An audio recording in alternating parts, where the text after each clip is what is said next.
we ended up with 69 municipalities that have not responded to the satisfaction of the Treasury officials and myself.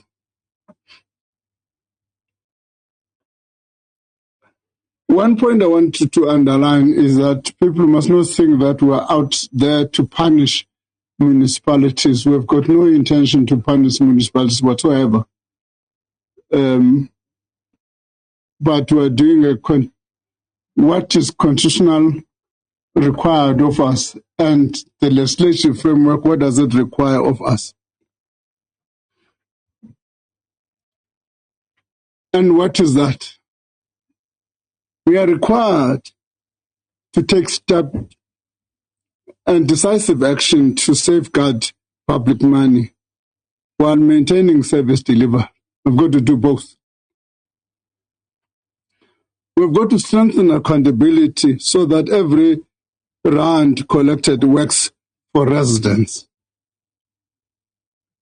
The decision underlined temporarily is not a permanent feature. The decision to temporarily withhold funds followed extensive engagement with the municipalities to improve compliance.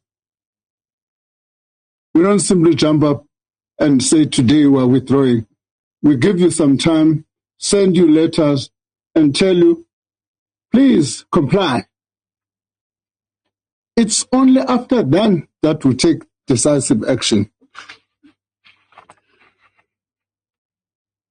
Let me just give you another problem.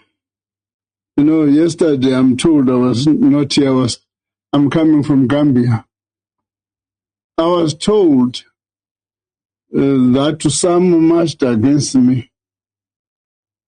Let me tell you one of the interesting things.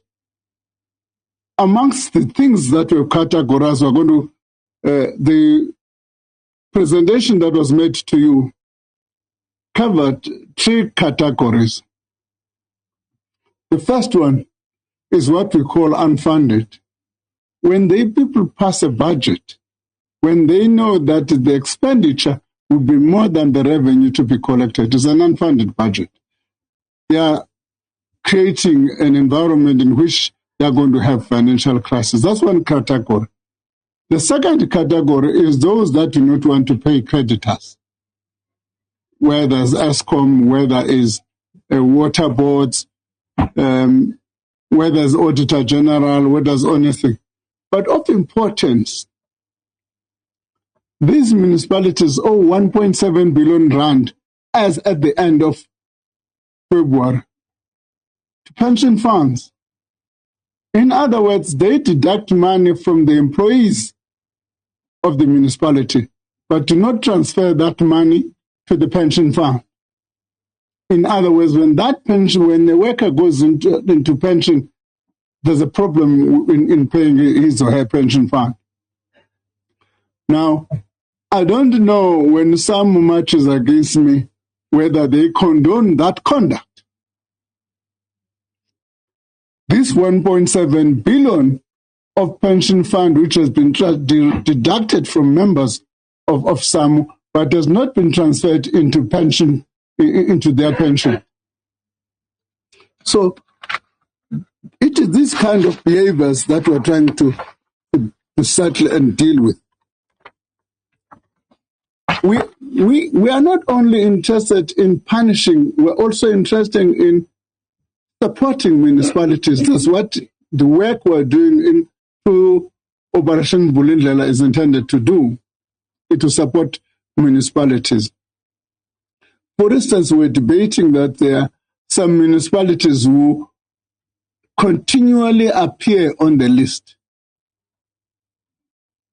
Then it means there's also not only non-compliance, but also the capacity issues. In those environments, through the Operation Vulindlela approach, we're beginning to find ways of supporting them. But there are also other things internal in Treasury we're doing. For instance, in metros, we're dealing with the trading entities in municipalities. We are working with all of these municipalities and we have made progress. A number of them have responded. We have been able to get satisfactory answers by now. We're still dealing with the remainder from about 29 of these municipalities. They are the first fortunate one who will get their money by next week, Thursday. It's through the system. From our side, we can instruct that they must get paid, but there's BAS and other systems of government which they've got their own date of payment. So, as and when the money, we finished with them, we're doing this thing on a weekly basis. Money will be transferred to the relevant municipalities. So I thought it was quite important to come here today. Now I've just landed this morning to reinforce what the team is doing. Have been telling you. As I'm saying, we are fulfilling our constitutional legislative mandate. We must also stop this culture of non-payment by different government institutions. In this regard, I'm sure the team may reference to the fact that we will be taking a similar exercise against provinces, against national departments. We send letters to provinces, as we've done to municipalities, and said, here are the amounts that you owe to municipalities. Verify these numbers. They came back and said, no, these numbers are not, it's not our duty. The PFMA requires an accounting officer to make sure that you can deal with whatever your accounts creditors. Yeah, they're creditors.